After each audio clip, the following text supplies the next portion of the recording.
Continuamos aquí en Poder Pensar, seguimos hablando de la ley de responsabilidad penal empresarial. En el primer bloque veíamos al senador del Partido Comunista, Eduardo Lorie, que fue senador informante ayer en la Cámara cuando se discutió este tema. Estamos dándole la bienvenida ahora a Ope Pasqué, senador del Partido Colorado. Gracias por acompañarnos. Con mucho gusto, gracias a ustedes. Decía Lorie hace unos minutos nada más, se basaba mucho en un dictamen, en un estudio allí que hizo José Corseñac para defender la aprobación de la ley. Incluso decía, muchos de los asesores que fueron al Parlamento a hablar de esta ley y que no estaban de acuerdo con la redacción eran asesores de la parte interesada, de los empresarios en ese caso. ¿Es difícil explicarle al ciudadano común y corriente que esta ley está mal cuando habla justamente de la protección del trabajador a la hora de cumplir sus labores o de que esté bien protegido a la hora de desarrollar una tarea? Esa finalidad la compartimos todos. A nosotros nos hubiese gustado poder votar la ley. Desgraciadamente no tuvimos la ocasión porque ni siquiera, digamos, se admitió la participación del Partido Colorado, ni del Partido Nacional tampoco, en el intercambio de ideas tendientes a dar forma al proyecto de ley. Esto fue siempre un asunto interno del Frente Amplio, en discusión acaso con el PIT-CNT, pero no hubo una discusión abierta con los representantes de los partidos tradicionales para decir, bueno, ustedes plantean algún aporte. No fue así. ¿No hubo esa instancia en la comisión, ni siquiera en la comisión que analizó el proyecto? No, hubo una instancia, digamos, por supuesto, de sesiones formales, donde cada cual dijo lo que tenía que decir, pero todo eso llevado a paso vivo, porque había un compromiso del Frente de votar esto a más tardar el 12 de marzo, después lo postergaron un poco. Y en las conversaciones informales se nos dejó claro que este era un tema que la bancada del Frente estaba analizando internamente porque tenían problemas internos, no estaban para que nosotros llevásemos propuestas o intentásemos otros caminos de solución. Que nos hubiese gustado encontrarlos porque compartimos la finalidad, defender la vida, la salud y la integridad física de los trabajadores. Pero queremos hacerlo de manera respetuosa de las garantías que da el derecho penal liberal. Y en esa garantía es una importantísima, fundamental, es la del principio de legalidad. Es delito lo que la ley dice que es delito, no lo que el Poder Ejecutivo pueda decir mañana que es delito. Y esto es lo que acá está en tela de juicio porque la ley dice que, digo, esto que se aprobó ayer, que comete delito el que omite prestar los medios de protección al trabajador previstos por la ley y su reglamentación. Y acá es donde entra el Poder Ejecutivo, que a veces reglamenta por sí y otras veces se remite a reglamentaciones dictadas, por ejemplo, por UNIT, que establece normas técnicas de seguridad en el trabajo, de higiene laboral, y esa puede ser también la referencia que se haga en los decretos del Poder Ejecutivo. Entonces, para saber qué es lo que hay que hacer o lo que no hay que hacer, no alcanza con leer la ley, que esa es la garantía del principio de legalidad, sino que hay que ir a ver los reglamentos que pueden cambiar rápidamente sin mayor publicidad o eventualmente hasta hay que ir a ver las normas técnicas de UNIT. Yo encontré un decreto del año 96 que se remite a algo así como 80 normas técnicas de UNIT en materia de seguridad en el trabajo. Y eso debilita las garantías que tiene que tener cualquier persona para saber qué es lo que es delito. Los problemas no los van a tener las grandes empresas, porque las grandes empresas tienen sus departamentos técnicos, sus prevencionistas, sus ingenieros, sus abogados, y tienen encargados que de última serán los que asuman la responsabilidad penal. No la van a asumir los accionistas ni los directores de las empresas, lo va a asumir el gerente de tal área o el capataz de tal otra o el encargado de esto. O sea, es un asalariado que será responsable penalmente por no proteger debidamente las condiciones de trabajo de los demás asalariados, pero no son los dueños los que van a estar penalmente en situación de peligro por esto. Ahora, ¿qué pasa con los que no son grandes empresas? ¿Qué pasa con la micro, pequeña y mediana empresa? Que son, mire que ese universo es de 136.000 empresas en el Uruguay, según una encuesta que hizo en su momento el Ministerio de Industria, Energía y Minería.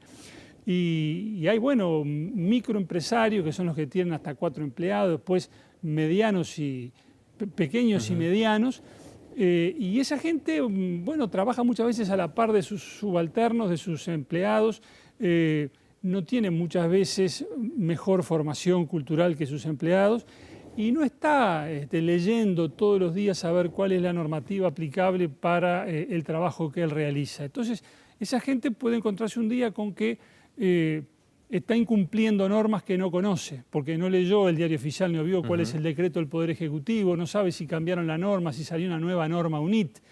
Y entonces frente a esto algunos dicen, bueno, pero en ese caso no hay problema porque el hombre irá y explicará que no tuvo intención de violar la reglamentación, lo que ocurre es que no la conocía. Sí, bueno, pero no olvidemos que la ignorancia de las leyes no sirve de excusa. Y usted me podrá decir, bueno, pero no es una ley, es un reglamento. Y yo le contestaría que la ley parifica el reglamento con la propia ley cuando dice que comete delito el que no cumple con el reglamento. Entonces generamos una situación de incertidumbre, de zozobra, que va a dejar preocupada a mucha gente que se va a preguntar si está cumpliendo, si no está cumpliendo, y va a pensar 2 y 3 veces antes de llamar a consultar a la Inspección General del Trabajo, porque si está incumpliendo, está incurriendo en delito.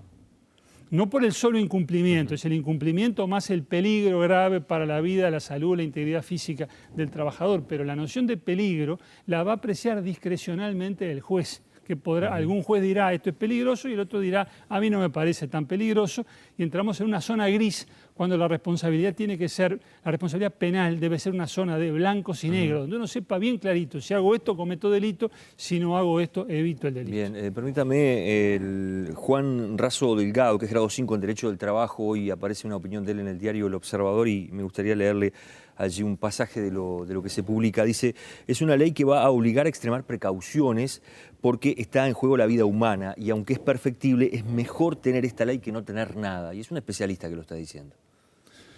Pero vamos por parte, que va a obligar a tomar precauciones, no tengo ninguna duda, va a obligar a tomar precauciones. El asunto es si podemos hacer eso de manera que sea respetuosa, como le decía al principio, de las garantías del derecho penal liberal. Ahora, si usted dijera una barbaridad que nadie dice, vamos a aplicar una pena muchísimo más severa que esta pena que está prevista en esta ley, que es siempre pena de prisión.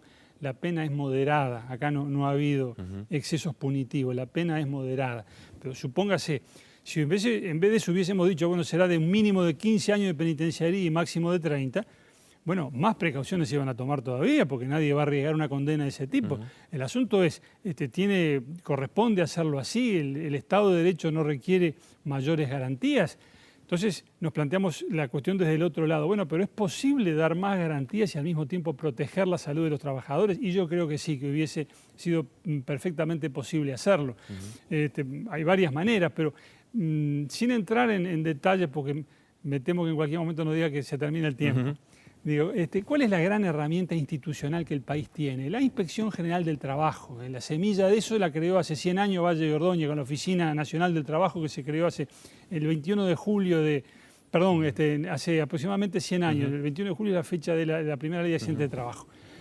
Digo, la Inspección General del Trabajo compareció a través de su director en la Comisión del Senado y nos dijo cosas muy positivas, cosas muy buenas, que tienen los medios materiales y humanos para cumplir su misión, que han aumentado el número de inspectores, ha aumentado el número de vehículos de los que disponen. Pese a eso, sigue habiendo una muerte por accidente de trabajo por semana, fue una de las cifras que se manejaron ayer. Se habla de 524 incapacidades permanentes, pese a lo que usted está planteando. Claro, pero digo, incrementemos el rol de la inspección y digamos, por ejemplo, porque nos dijo el inspector general del trabajo, el doctor Roballo, que cuando se denuncia una situación de peligro grave, ellos acuden inmediatamente, no demoran más tiempo que les lleva a llegar desde la oficina, desde donde esté, en Montevideo, en el interior, al lugar de los hechos. La inspección tiene facultades para decir, en este equipo no se puede trabajar, hay que cerrar esta fábrica porque así no puede seguir trabajando. Sí, hay un caso en Durazno de un local de recarga de gas donde falleció un obrero, donde otros 2 resultaron gravemente heridos, que estaba inhabilitada y siguió funcionando, siguió trabajando. Para un caso así, a mi juicio, tendría que haber responsabilidad penal más severa incluso que la prevista por esta ley, que como les decía tiene una penalidad moderada. Yo creo que el que hace trabajar a la gente en condiciones que fueron inhabilitadas por la Inspección General del Trabajo, ese tiene que ir preso en serio. Ese tiene que ir preso en serio. Pero ¿qué pasa? No fue. La justicia todavía no se ha pedido, según tengo entendido. Pero digo, si la Inspección General del Trabajo dice, mire, esto así está mal, usted no está cumpliendo con esta regla, con aquella otra, no puede trabajar. Ahí usted no puede decir que tiene dudas sobre lo que tiene que hacer o lo que no tiene que hacer, porque la autoridad pública le dijo, las normas son estas, usted no cumple y yo digo que soy la autoridad, que usted así no puede trabajar. Esa es la garantía para el empresario y si en esas condiciones pretende que su gente trabaje, ya con eso tiene que ir preso. Aunque no trabajen efectivamente. Yo creo que ahí habría que aplicar la sanción penal, pero ahí están las 2 partes garantizadas. Hay que buscar, me parece, camino por ahí. Si tenemos normas tan generales en materia de seguridad que se pueden recoger en la ley, bueno, recojamos eso en la ley y digamos que el que viole la ley sí incurre en delito, porque ahí tiene la norma en la propia ley. Pero no nos remitamos a esos reglamentos del Poder Ejecutivo, a las normas técnicas de otros organismos, porque ahí es donde se pierde la seguridad, y yo pienso en esos micro, pequeños y medianos empresarios, que son más de 130.000, que, insisto, no se levantan de mañana a leer el diario a ver si cambió el reglamento, si tienen que aplicar esto o aquello, y un día sin saberlo de pronto están incurriendo en responsabilidad penal. Le agradezco mucho que nos haya acompañado hoy. Con mucho gusto. Nosotros hacemos una pausa, después vamos a recibir al presidente de la Cámara de la Construcción, José Ignacio Tegui, para hablar también sobre esta norma que acaba de aprobarse en el Senado de la República. Ya regresamos.